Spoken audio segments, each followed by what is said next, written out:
On April 4th, 1949, the North Atlantic Treaty was signed by Norway, Denmark, the Netherlands, Belgium, Luxembourg, France, Italy, Portugal, the United Kingdom, Iceland, Canada, and the United States. This union of 12 nations became known as the North Atlantic Treaty Organization, or more simply, NATO. They were sworn to stand together against aggression. An attack against one would be an attack against all. When I took office as Secretary General of the North Atlantic Alliance, I could not even receive the ambassador of any of the countries of Central and Eastern Europe in our headquarters. Our states were adversaries, even if our peoples did not have this feeling of animosity. 3.5 years later,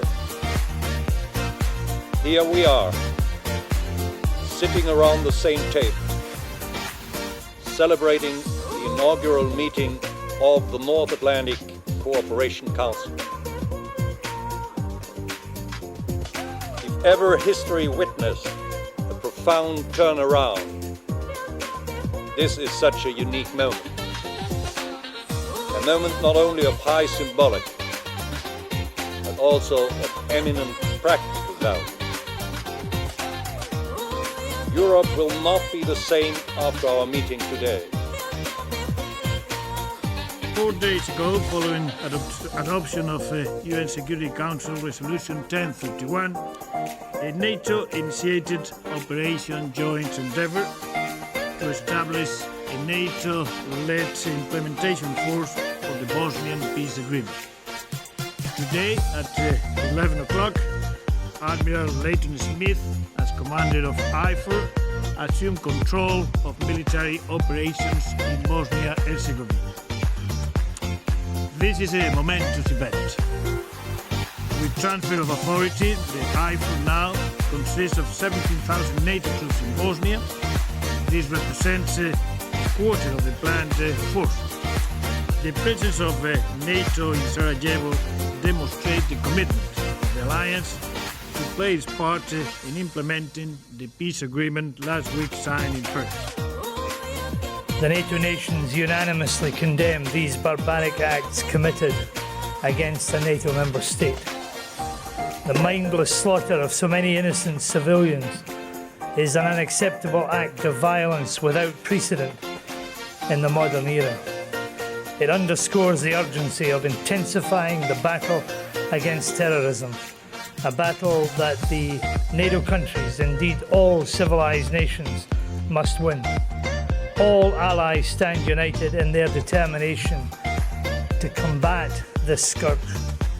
At this critical moment, the United States can rely on its 18 allies in North America and Europe for both assistance and for support. This strategic concept will ensure that NATO remains as effective as ever in defending our peace, our security and our prosperity. Of course, the commitment by the Allies to defend one another against attack remains. But the document opens the way for NATO members to develop new defences against new threats, such as missile proliferation or cyber attacks. NATO will enhance its role in counterinsurgency operations and in stabilization and reconstruction missions. We will develop a standing capability to train local security forces, and we will create, for the first time, an appropriate but modest civilian capability within NATO to better interface with our international partners. These are all lessons from our operation in Afghanistan. The strategic concept shows we have learned them.